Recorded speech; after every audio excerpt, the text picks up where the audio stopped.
बिस्मिल्लाहिर्रहमानिर्रहीम। आज मैं आपके लिए लेके आई हूँ बहुत मज़ेदार, टेस्टी और मुनफरिद तरीके से गोश्त बनाने की रेसिपी। आप इस तरीके से बनाएंगे ना, आपको बहुत ज़्यादा पसंद आएगा।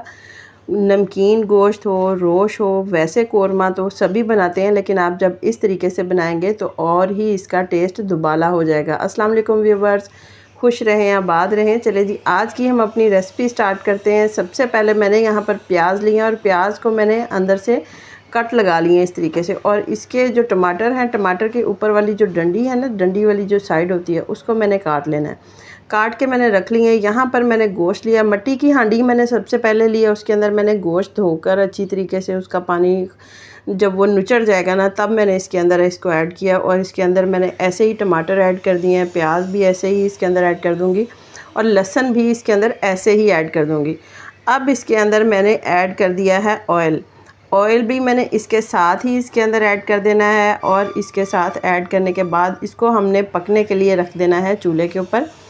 आप वीडियो पूरी देखा करें, वीडियो पूरी देखेंगे तो आपको ये छोटे छोटे जो पॉइंट्स हैं ना, वो आपको मिलेंगे। इससे आपकी जो रेसिपी है वो बहुत ज़्यादा अच्छी बनेगी।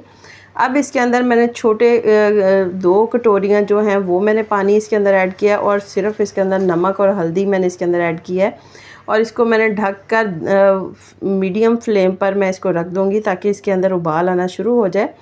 इसके बाद मैं आपको दिखाऊंगी। ये देखें, यहाँ पर उबाल आना शुरू हो चुका है। एक दफ़ा गोश्त को अच्छी तरीके से उबाल आ चुका है। अब इसको मैं मज़ीद फ्लेम जो है वो स्लो करूँगी। स्लो करने के साथ इसके अंदर मैं चम्मच चलाऊँगी, आपको मैं दिखाऊँगी ताकि नमक और जो हल्दी है वो भी पूरे गोश्त के अंदर मिक्स हो जाए। और हिलाने के बाद इसको आगे पीछे करेंगे और आगे पीछे करने के बाद इसको दोबारा से मैं ढक्कन देकर तकरीबन 10 से 15 मिनट के लिए मैं इसको रख दूँगी।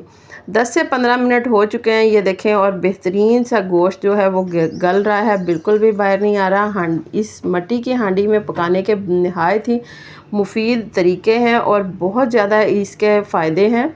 अब इसको मैंने यहाँ पर छिलका जो है ना वो इजीली इसका रिमूव हो जाना है। इसका मैं छिलका ऊपर से रिमूव कर लूँगी, क्योंकि जब कोरमा बनाते हैं ना तो छिलका उसके अंदर गलता नहीं है, तो वो बारीक हो के तो वो अजीब सा सालन के अंदर लगता है, तो वो अच्छा भी नहीं लगता जब आप किसी मेहमानों को पेश करते हैं या वैसे आप करें। अब इसको मैंने अच्छी तरीके से मिक्स कर लेना ताकि टमाटर जो है वो भी इसके अंदर मिक्स होते जाएं। मिक्स करने के साथ साथ अब इसको मैं रख दूँगी ठीक तरीके से गलने के लिए।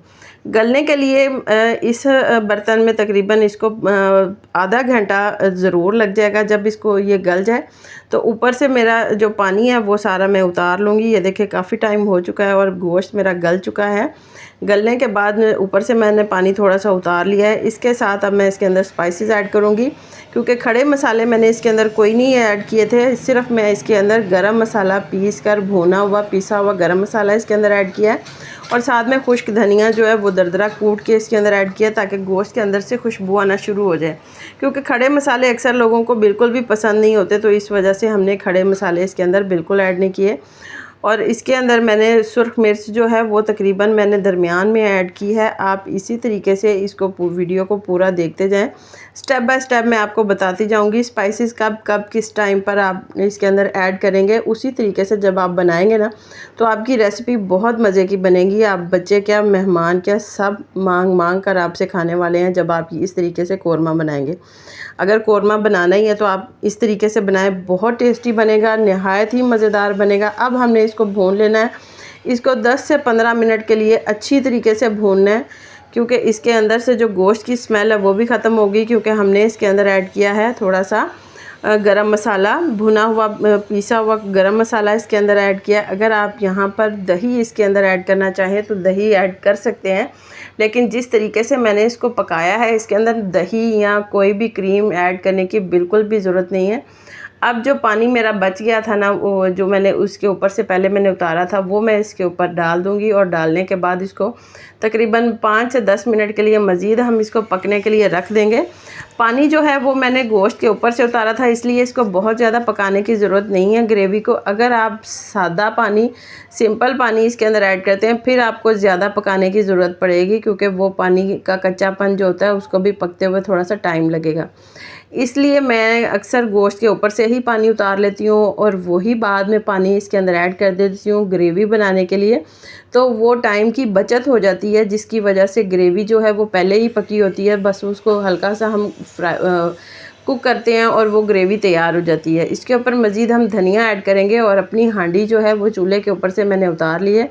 मिट्टी के बर्तन का एक बेहतरीन फ़ायदा ये है, ये देख लें चूल्हे के ऊपर नहीं है, इसको मैंने नीचे उतार लिया, लेकिन फिर भी ये अंदर से ऐसे पकती जा रही है, पकती जा रही है, जैसे कि अभी भी इसके नीचे हल्की सी आंच है। अगर आप इसको इसी तरीके से रख देंगे ना तो ये काफ़ी टाइम तक ये गर्म रहेगी, पकती जाएगी, हल्का हल्का हल्का हल्का। ये जो हल्का हल्का पकता है ना, ये सालन का टेस्ट दुबाला कर देता है। आप इस मिट्टी के बर्तन में अगर आपके पास है तो आप इसको उसके अंदर बनाएं, बहुत मज़े का इसका जायका बनेगा, आपको बहुत ज़्यादा पसंद आएगी। आप नान के साथ इसको पेश करें, ख़ुद भी खाएं, मेहमानों को भी दें, बच्चों शौक़ से खाएंगे। अगर आपको मेरी ये रेसिपी पसंद आए तो प्लीज़ इसे लाइक करें, शेयर करें, मेरे चैनल को सब्सक्राइब करें। अल्लाह हाफ़िज़।